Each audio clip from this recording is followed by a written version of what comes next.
रोष जन उसाने। और कब? जब नपन बिलोक तब जनक अकुलाने।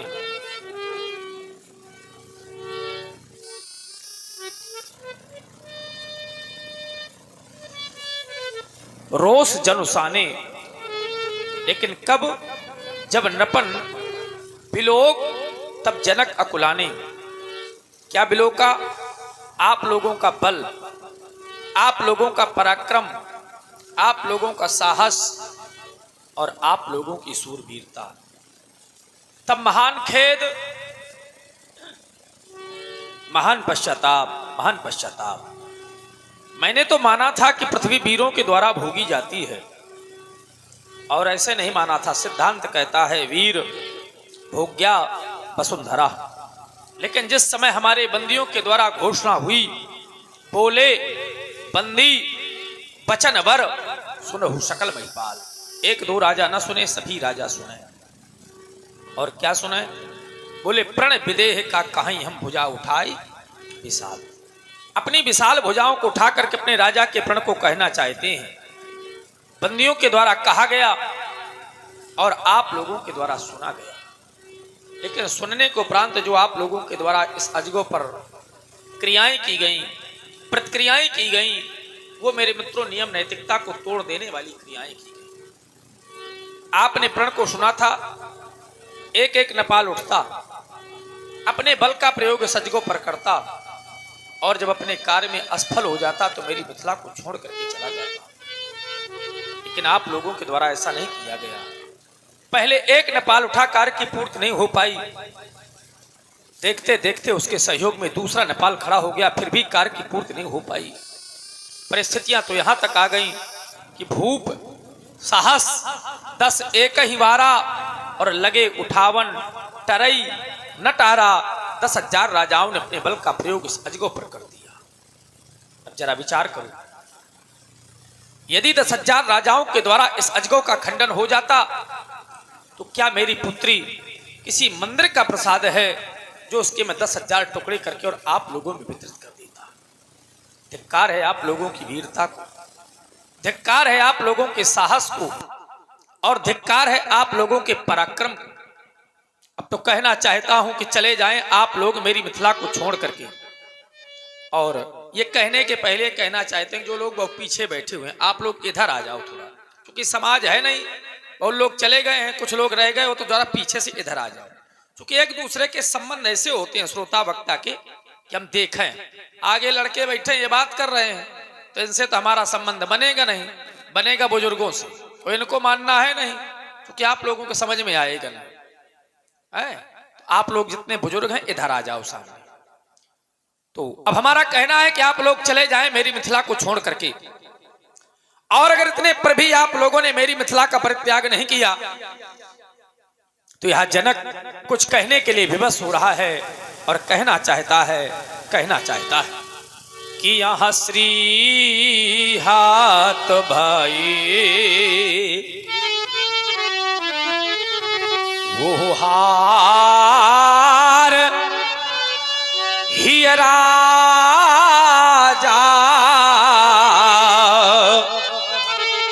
हृदय से हार मान गए हो, और हृदय से हार मानने को उपरांत भी आप लोगों ने मेरी मिथिला का परित्याग नहीं किया। क्या किया कि तब यहां बैठे निज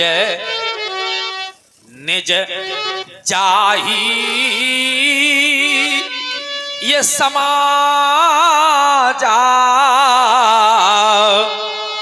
और कब बैठे कि जब यहां श्री हाथ भाई अपने कार्य में असफल होने के उपरांत भी आप लोगों ने मेरी मिथिला का परित्याग नहीं किया। बैठे निज निज जाहि समाजा।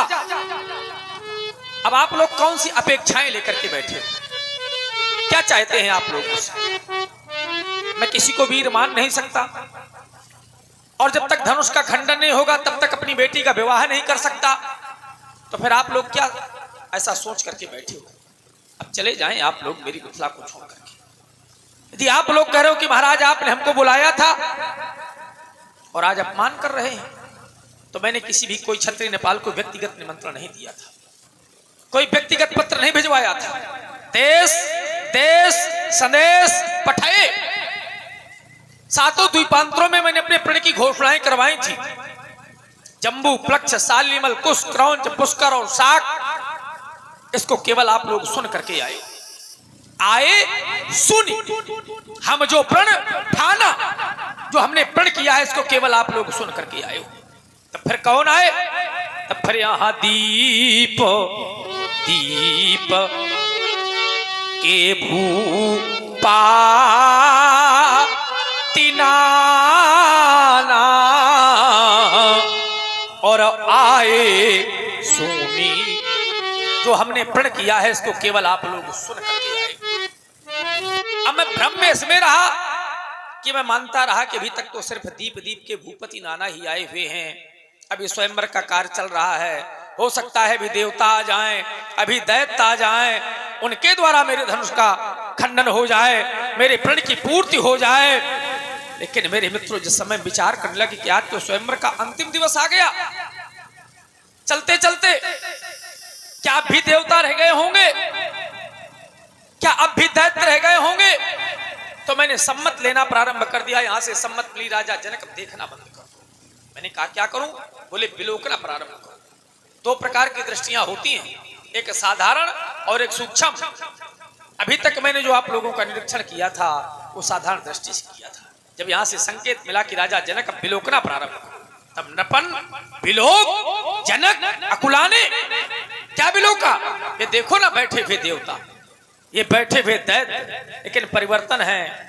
और इसी परिवर्तन की वजह से मुझे पहचानने में भूल हो गई। परिवर्तन स्वरूप का, कि जैसे यहाँ आप प्रकट भई वो विधि ना वो बनाए। जैसे आप यहाँ पर स्वयं प्रकट हो गए हो और उस विधाता ने आपकी रचना न की हो, उसी प्रकार से आप लोग यहाँ पर उपस्थित हो गए हैं कि तैसे यहाँ देवो ये तनोजय पर धरि मानो जय। ये शरीरा पर यहाँ विपुल वीर। क्या आप लोग अपेक्षा करते हैं कि महाराज हमको वीर मान लें, हमको भटमानी मान लें, हमको वीरों की संज्ञा दे दे? अरे वीर मानने में, अवीर होने में बहुत बड़ा अंतर होता है।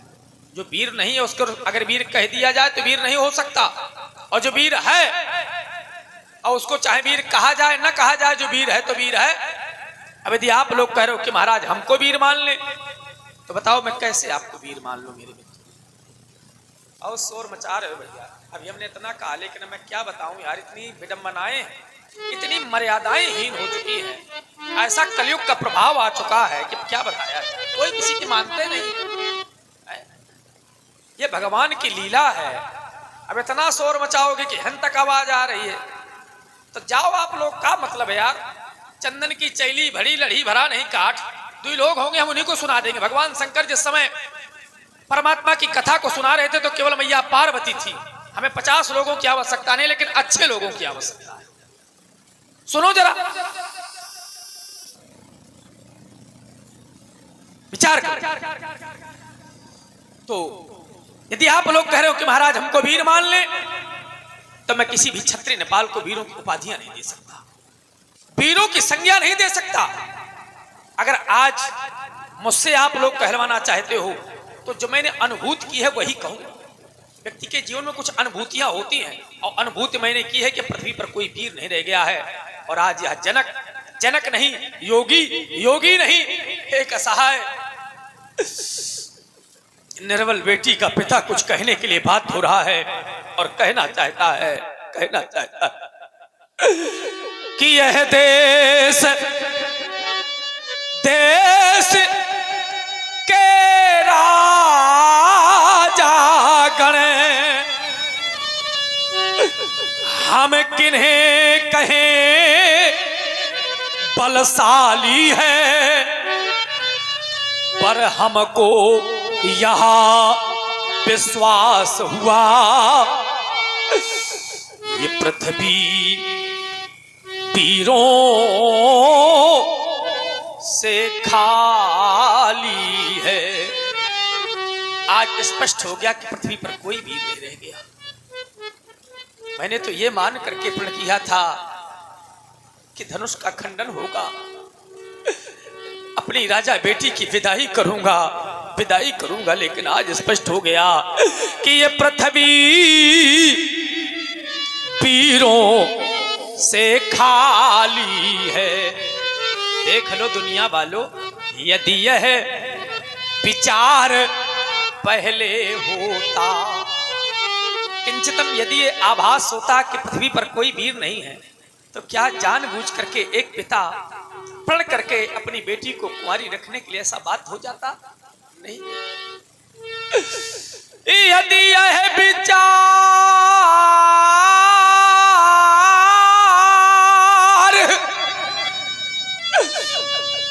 पहले होता तो यह बेबसी नहीं होती और हमें ये प्रणय करते ही नहीं, तू ऐसी हंसी नहीं होती। हंस लो भैया, लेकिन संसार बेटी वाला है। हंस, लेकिन जरा सोचो, जिस पिता के दरवाजे पर उसकी बेटी की बारात आ जाए और अगर पिता अपनी बेटी की विदाई न कर पावे, जरा उस पिता से जाकर के पूछो। यदि आप लोग कह रहे हो कि महाराज अपना प्रण छोड़ दे, तो प्रण और रण ये क्षत्रियों के दो भूषण होते हैं। वो सच्चा क्षत्रिय नहीं जो प्रण करने के बाद प्रण छोड़ दे। अरे प्राण छोड़ दे वो अच्छा है, लेकिन प्रण न छोड़े। सच्चा क्षत्रिय रण में पहुंच जाए और डर करके भगावे, पीठ दिखा दे, सीने पर वार ले ले, वही सच्चा क्षत्रिय। नहीं, कलंक लग जाएगा उसके क्षत्रित्व पर। अगर आज आप लोग करो कि महाराज अपना प्रण छोड़ दे, नहीं, ऐसा नहीं। यदि हमें अपना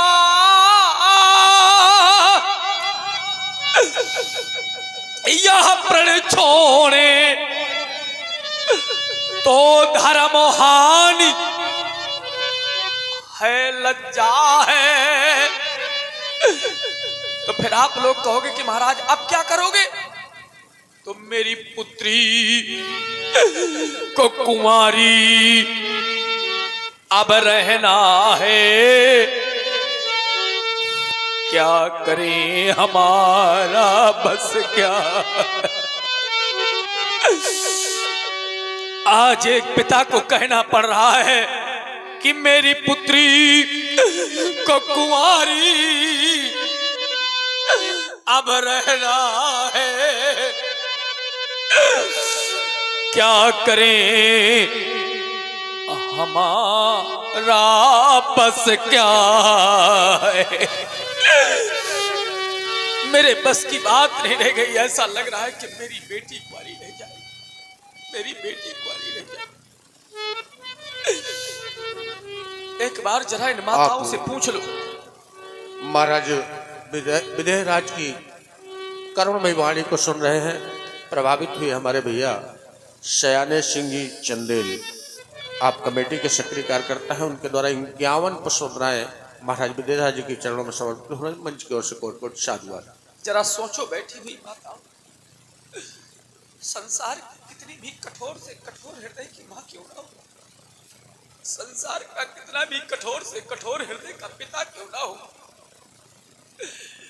और जिस समय मैया अपनी उदर से कन्या को जन्म दे देती है और जन्म देने के बाद जिस समय पाल पोस करके बड़ा कर देती है। और आप हैं गुरु प्रसाद पाल जी, कमेटी के वरिष्ठ कार्यकर्ता हैं, आपकी ओर से भी 51 पुष्पराएं समर्पित हो रहे। मंच की ओर से कोट कोट साधुवाद। जिस समय माँ और पिता अपनी बेटी को पाल पोस करके बड़ा कर देते हैं, जरा विचार कर लेना मेरे मित्रों, सभी बेटी वाले ही हैं। जिन आंखों में मेरे मित्रों अश्रु बह रहे हैं वो सभी आंखें बेटी वाली। विचार करना, जिन हाथों से माँ और पिता बेटी को पाल पोस करके बड़ा करते हैं और जब उन्हीं हाथों से अपनी राजा बेटी को उठा करके विदा करते हैं, बड़े बड़े धैर्यवानों के धैर्य छूट जाते हैं, बड़े बड़े धैर्यवानों के धैर्य छूट जाते हैं। अरे मैंने तो यहां तक देखा है माताओं के लिए कि मैया तो जिस समय बेटी को जन्म दे देती है तो सयानी बेटी को मां अपने पास में बुलाया करती है। अब मैं कोई ऐसे मनमुखी बात नहीं कह रहा, शास्त्र कहता है कि अधिक स्नेह गोद बैठारी। सयानी बेटी को मां पास में बुला करके अपनी गोद में बैठा लेती है और मैया कहने लगती है कि बेटी अब तू मुझको छोड़ करके चली जाएगी, मेरी गोद में बैठ जा। और केवल गोद में नहीं बैठाती है, अधिक स्नेह गोद बैठारी और श्याम सरोज नयन बहबारी। और आप हैं नीलेश कुमार मिश्रा जी, आपकी ओर से किस पुष्पराय सप्रेम भेंट हुई है, मंच की ओर से कोट कोट साधुवाद। मैया के नेत्रों से अश्रु बहने लगते हैं। आज जिस बेटी को मैंने पाल पोस करके बड़ा किया है, मेरी बेटी मेरे निज आंगन में खेलती रही है, आज तो बेटी मुझको छोड़ करके चली जाएगी, मुझको छोड़ करके चली जाएगी। मेरे मित्रों, तभी तो मैं कहा करता हूं विचार करना, विचार कर लेना कि मैया केवल गोद में नहीं बैठालती है, मैया रोने लगती है और रोने के साथ साथ मैया अपनी बेटी को हृदय से लगाया करती है। बहुरी बहुरी भेंटे महतारी और कहीं बिरंच रची कत नारी।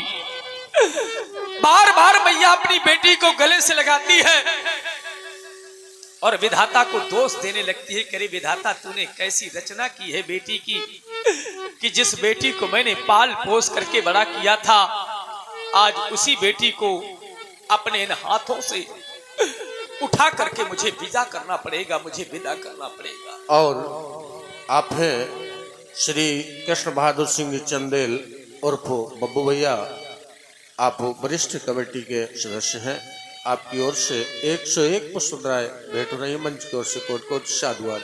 और माँ के हृदय से एक आवाज निकल जाती है। क्या आवाज निकलती है आप लोग विचार करें। मैया कहा करती है कि एक दिन माँ बेटी से बोली। जिस समय बेटी सयानी हो जाती है, माँ बेटी को अपने हृदय से लगाए होती है और विधाता को दोष देने लगती है, तो मैया कहने लगती है बेटी से कि एक दिन माँ ये बेटी से बोली कि तुमको भी माँ बनना होगा और बेटी की प्रथम विदाई में एक दिन सबको रोना होगा। बड़े बड़े धैर्य वालों के धैर्य छूट जाते हैं। जिस समय बेटी की दरवाजे से डोली निकलती है, जिस समय बेटी की दरवाजे से डोली निकलती है, आज देख लो सभी जितने भी पितृजन बैठे हुए हैं सभी रो रहे हैं, सभी माताएं दुखी हो रही हैं। जो मां न रोवे, जो पिता न रोवे, उनके लिए तुम कहा करते हैं कि जिसके नैनों में नीर नहीं, जिनके नेत्रों से जल ही ढल चुका है, वो बेटियों की विदाई में क्या सुप्रभात करेंगे। जिसके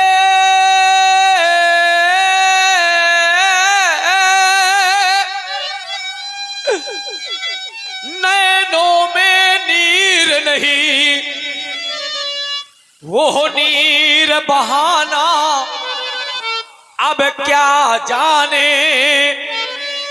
और देख लो दुनिया वालों, जिसके उर में है वो पीर नहीं, वो पीर पराई क्या जाने। जिसके जीवन में कभी कोई कष्ट नहीं आया वो दूसरे के कष्टों को नहीं जान सकता। अन्यथा बहुत से बूढ़े बुजुर्ग पिता यहाँ पर बैठे हुए हैं। आप लोगों ने बेटियों की विदाइयां की होंगी। मेरे एक एक शब्दों को ध्यान देकर के सुनना। जिस समय बेटी का भाई अपनी बहन को उठा करके और डोली में बिठाता है, मैंने देखा दृश्य को, आपने भी देखा होगा। उस समय पिता उस स्थान को छोड़ देता है और बेटी के नेत्र केवल मेरे अपने पिता को देखा करती है। कहती है, भैया मेरे पिताजी कहाँ है, मेरे बाबूजी कहाँ है, मेरे पास क्यों नहीं है। पिता तो अपने कष्ट को लेकर के बेटी से दूर चला जाता है, लेकिन बेटी बार बार अपने भाई से पूछा करती है कि भैया मेरे बाबूजी कहाँ है, मेरे बाबूजी को बुला।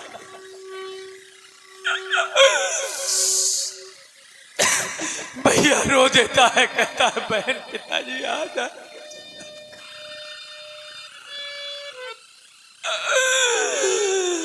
लेकिन आज जो मेरी हृदय वेदना को न समझे, मैं उनके लिए कहा करता हूं कि जिसने यह कन्या अरे जाई नहीं। सुन लेना बैठी हुई माताओं, जिस मां ने अपनी उदर से कन्या को जन्म नहीं दिया, वो मां कन्या के सुख और दुख को क्या जान सकती है। जिसने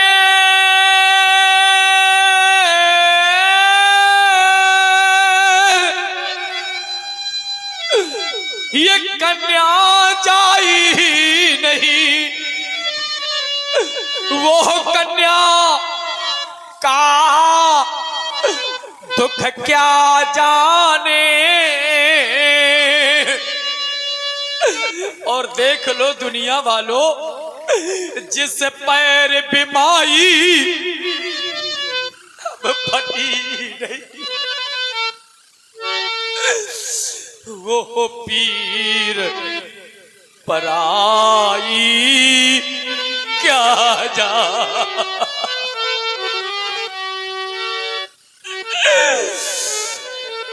जिस पैर पे माई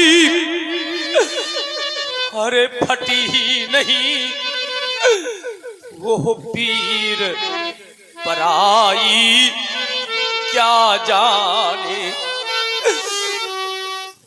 जिसके जीवन में कभी कोई कष्ट नहीं आया, वो दूसरे के कष्टों को नहीं जान सकता।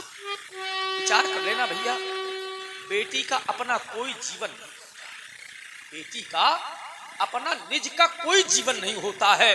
बेटी का जीवन तो केवल दूसरों के लिए होता है। आप कहेंगे कैसे?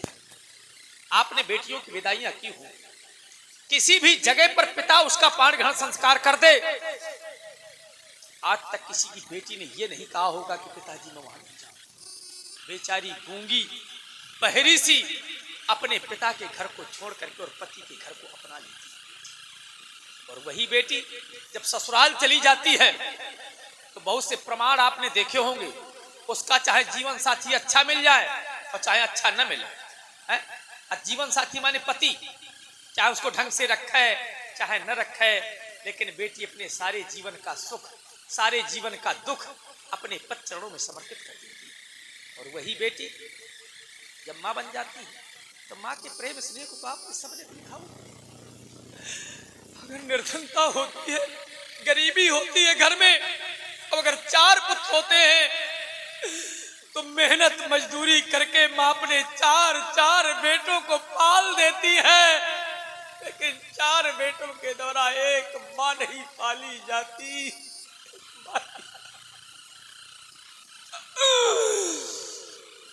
बेटी का अपना कोई जीवन नहीं होता। तभी तो आचार्यों को लिखना पड़ गया कि यह कत पीठश्रय जी है ओ यह नारी जगमाई।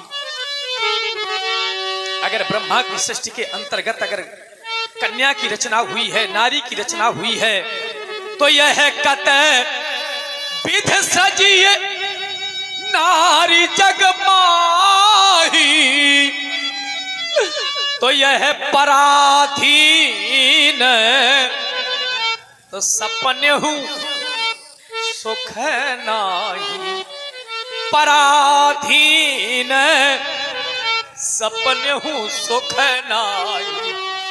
कितने उदाहरण मैं प्रस्तुत करूं, विचार करो।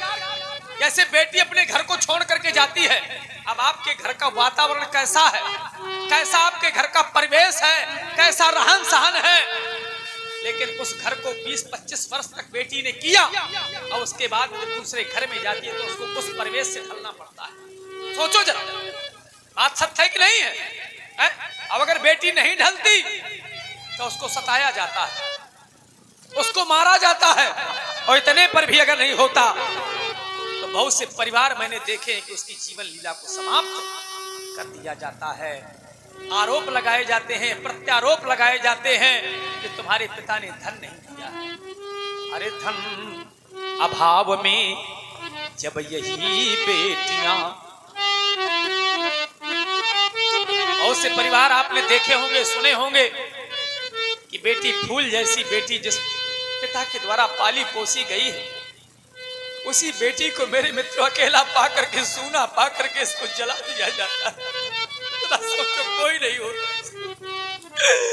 यह धन अभाव में जब यही बेटियां, अरे उन दुष्ट घरों में पड़ जाती हैं, तो यह रोज जलाई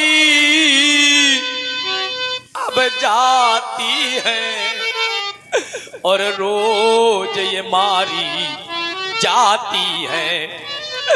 यह रोज जलाई जाती है और रोज ये मारी जाती है। जिस समय इनको सताया जाता है, इनको मारा जाता है, जब पिता को सूचना मिलती है तो जरा सोचो उस पिता के हृदय में क्या बीतती। ऐसा बेटी का जीवन होता है। तभी तो पिता प्रयास ये करता है कि मुझे चाहे जितना धन देना पड़े। बहुत से मैंने परिवारों को देखा है, बहुत से पिताओं को देखा है कि कर्ज कर लेते हैं, 2-4 वर्ष तक भरते रहते हैं उस कर्ज को, ये सोच करके कर्ज करते हैं कि मैं कम से कम अपनी बेटी को इतने अच्छे घर में पहुंचा दूं कि मेरी बेटी जिस घर में जाए उसका जीवन हंसी खुशी से बीते। लेकिन आज तक किसी भी पिता ने, किसी भी माँ ने अपनी बेटी के विदाई के समय कभी भी प्रसन्नता से बेटी को विदा नहीं किया होगा। हर एक माँ रो देती है, हर एक पिता रो देता है। जरा सोचो बैठी हुई माता, आपने भी विदा किया होगा बेटियों को, है नहीं किया होगा? जो अभी ऐसी माताएं हैं तो देखा होगा आपने किसी को। मैं तो कहा करता हूं कि बेटी को चाहे सब कुछ दे दो।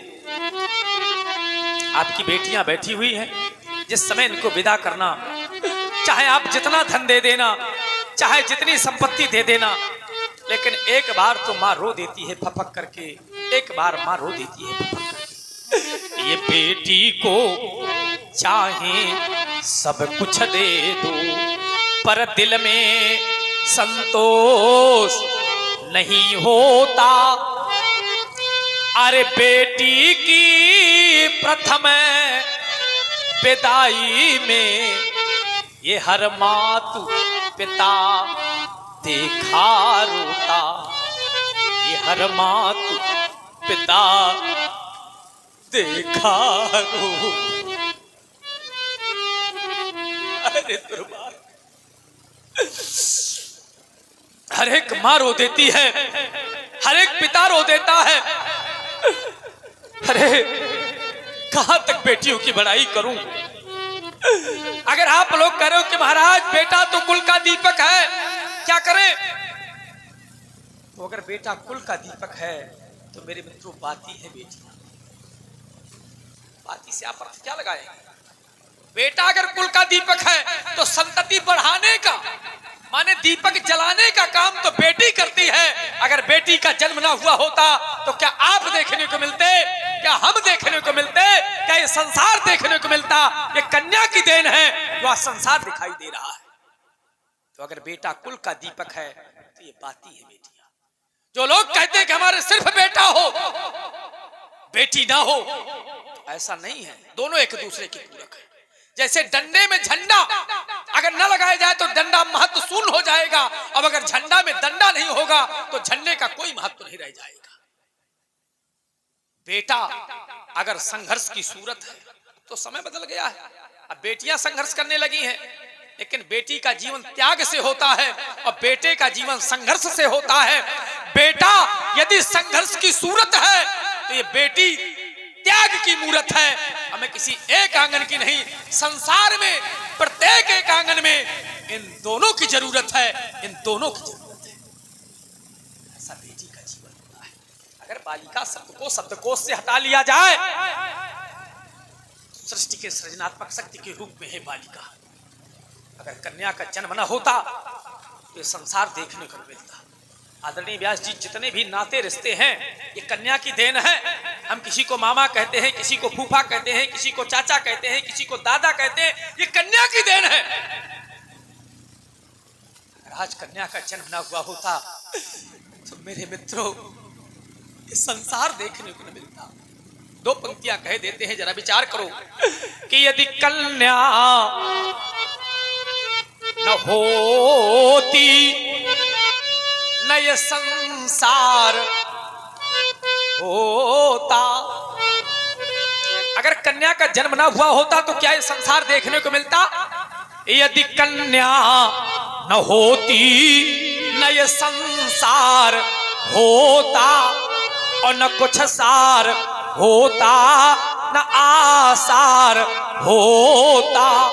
ये अधूरे ही रहते ये नाते जगत के, और वो निराकार प्रभु भी न साकार होता। वो निराकार प्रभु भी न साकार होता।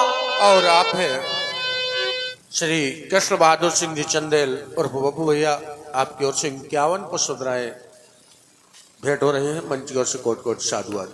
अरे जो निराकार ब्रह्म है, जिसके लिए कहा गया बिन पग चले सुने बिन काना कर बिन कर्म करे विधिनाना आनंद रहित सकल रस भोगी विन वाणी वक्ता बड़ जोगी, उसको भी जब धराधाम पर आना पड़ता है तो किसी न किसी माँ की कोख का सहारा लेना पड़ता है। लेकिन आज मेरे मित्रों में कैसे कहूं, आज तो ये जनक अपने कार्य में असफल हो गया, क्योंकि आज मिथिला में डोली,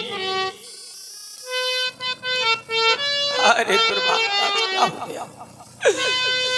आज मैंने सारे साज इकट्ठा किए थे, लेकिन आज ऐसा लग रहा है कि मेरे दरवाजे पर मेरी बेटी की बारात आ गई है और बारात पर कोई दूल्हा नहीं दिखाई दे रहा है।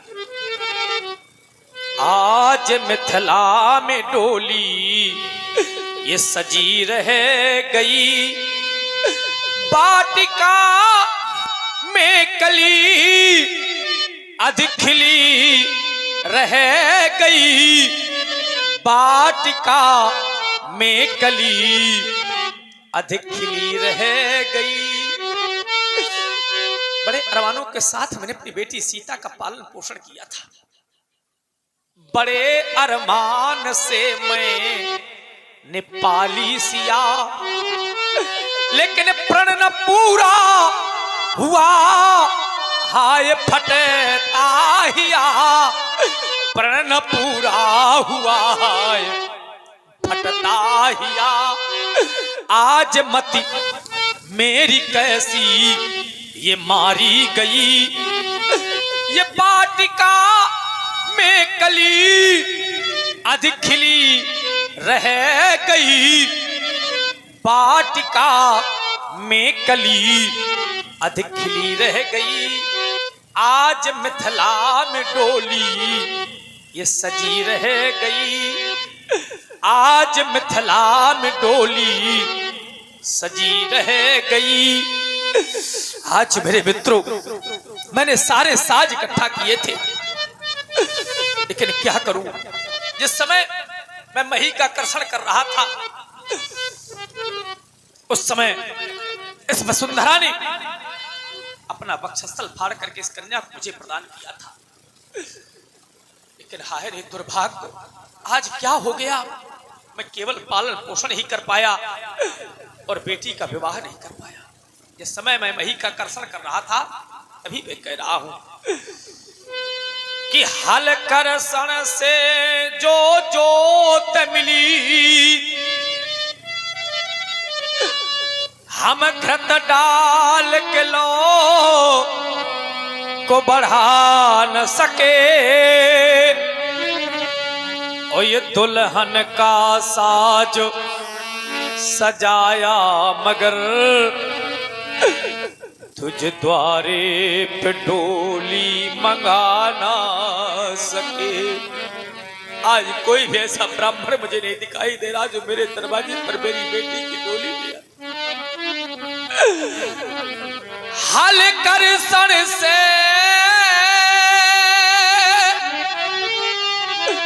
जो जोत मिली, हम घृत डाल के लो को बढ़ा न सके। और दुल्हन का साज सजाया मगर लेकिन तुझ द्वारे पे डोली मंगा ना सके। देख लो दुनिया वालों, जिस पीर की खोज में था प्रण ठाना, उस पीर से हाथ मिला न सके। और बिंदु अब रूठ है विधाता गया, हम मांग सिया की भरा ना सके। बिंदु अब रूठ है वो विधाता गया, हम मांग सिया की भरा ना सके। यदि आप लोग कह रहे हो कि महाराज अभी एक उपाय है, अभी हम आपके कार्य की पूर्ति कर सकते हैं, लेकिन महाराज कार्य बहुत बड़ा है। सोई पुरारी को दंड कठोरा, इतना ही नहीं गरु कठोर विदित सब काहू। और उसके बदले महाराज एक छोटी सी कन्या, खटवर्षी बालिका। महाराज कार्य बहुत बड़ा है, लाभ छोटा है, तो आपका भ्रम है मेरे में। अगर ये गरु है, ये कठोर है, इस संसार में विदित है, ये कन्या कोई साधारण नहीं है, ये अलौकिक बालिका है। अगर इसकी विशेषताओं पर हम चर्चा करें तो इसमें एक नहीं, इसमें दो नहीं, इसमें 3 लाभ हैं। और 3 लाभ ही नहीं, प्रत्येक एक लाभ पर एक एक पुरस्कार लगा हुआ है।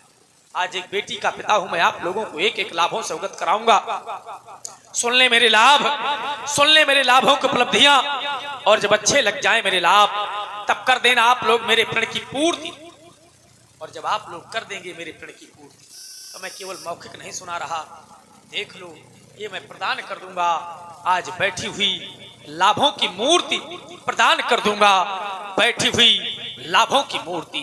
तभी तो मैं कहना चाहता हूं कि कुंवरी मनो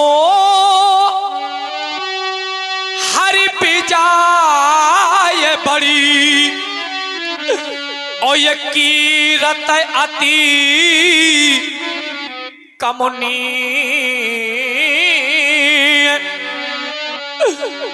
पर पावन हार ये बिरंच जनु, सु अब रच्यो न धनु दमनी। आज पहला लाभ ये मनोहर कन्या, दूसरा लाभ विजय बड़ी। आप लोग कह रहे होंगे महाराज कौन सी जय देना चाहते हैं, तो यही तो बतलाना चाहता हूं कि अगर आप लोगों की दृष्टि मेरी मिथिला पर जाएगी तो पाएंगे सिर्फ मिथिला की ही नहीं, अगर लोगों पर जाएगी तो पाएंगे एक लोक की नहीं दो लोग की नहीं, तो फिर आप लोग कह रहे होंगे महाराज कौन सी जय देना चाहते हैं, तो यही तो बतलाना चाहता हूं कि यह है त्रिभुवन जय या समेत वैदेही, और बिनहि विचारी बरऊं हटते। आज तीनों लोगों की जय के साथ साथ अपनी प्राण प्रिया सीता मैं आप लोगों को समर्पित कर दूंगा। आज सुनाई मैंने अपने लाभ, सुनाई मैंने लाभों की उपलब्धियां, क्या आप लोगों को अच्छे नहीं लगे?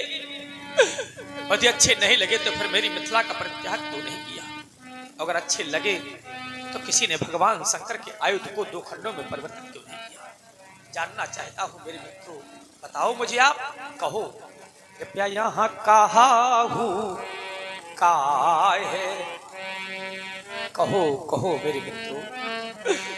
मैंने कह दिया कहो कहा, तो मैं आपके घरों की स्थितियां और परिस्थितियां नहीं जानना चाहता। कृपया यहाँ कहा हूँ का है, और यह लाभ है ये न भावा, यदि भावा अच्छा लगा तो फिर काहू न शंकर, यह काहू न शंकर, यह चाप चढ़ावा, यहाँ काहू न शंकर। अरे चढ़ाना उठाना तोड़ना तो बहुत दूर की बात, मैं कहता हूं चलो 2 अंगुल उठा दो, मैं मान लूंगा मेरे प्रण की पूर्ति हो गई। लेकिन परिस्थितियां तो यहां तक आ गई कि यहां रहाऊ चढ़ाऊ बे अतोरा बे मेरे भाई, पर यहां तिल भरी भूमि अब न सकहू छोड़ाई। और आप हैं धर्मराज यादव जी, आपकी ओर से 51 पुष्पराएं सप्रेम भेंट हुई है। अब परमात्मा आपका कल्याण करे। और जो है 101 रुपये का सहयोग कमेटी के लिए सोहन प्रजापति जी के द्वारा, और 101 रुपये का सहयोग विजय बहादुर वर्मा जी के द्वारा कमेटी को प्रदान हुई है। मंच की ओर से कोट साधुवाद। यहाँ तिल भरी भूमि अब न सकहू छोड़ाई, और तिल मात नहीं उठा पाए और सोच करके बैठे हो कि महाराज हमको वीर मान ले। तब ईमानदारी से बताओ मैं क्या आपको वीर मान लूं? क्या भटमानी मान लूं? अब मैं जो कहने जा रहा हूं, या तो आप यहां से चले जाओ, अने सुन नहीं पाओगे। मेरा कहना है कि अब जनी को माखे भटमानी, मेरा सीधे उद्घोष है कि कोई भी क्षत्रिय नेपाल ये न कहे कि मैं भटमानी हूं, वीर हूं। अरे धिक्कार है आप लोगों की वीरता को, धिक्कार है आप लोगों के क्षत्रित्व को, धिक्कार है आप लोगों के वीरत्व। अब जनी को माखे भटमानी, क्यों? क्योंकि वीर बिहीन ये मही मैं जानी, वीर बिहीन ये मही, और किसने जानी? मैं जानी। और कब जानी? जब दुर्गति सामने आनी, तब वीर विहीन मही मैं जानी। और जब वीर विहीन मैं जानी, तब बैठे बैठे क्या कर रहे हैं? समाप्त हो गई आप लोगों की मेहमानी, खूब मेहमानी की गई हमारे द्वारा। 13 माह 29 दिन व्यतीत हो गए।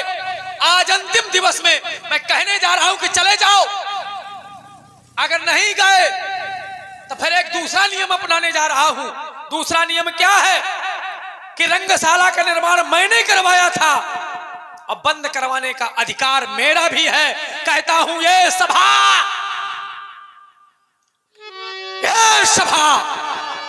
सभा करा दो भंग, क्योंकि बिगड़ गया इस मिथिलेश की इस राग भूम का रंग राग भूम का रंग राग समाप्त हो गया। मैथिली अधिवेशन समाप्त हो गया, समाप्त हो गया, समाप्त हो गया। जनक बचन सुनी सब नर नारी, देखी जानकी भय दुखारी। माखे लखन कुटिल भई भौ है, रजपट फरकत नयन रिसौ है। कही न सकत रघुबीर डर, लगे बचन जनुपाल। नाई राम पद कमल सिर, बोले गिरा प्रमाण।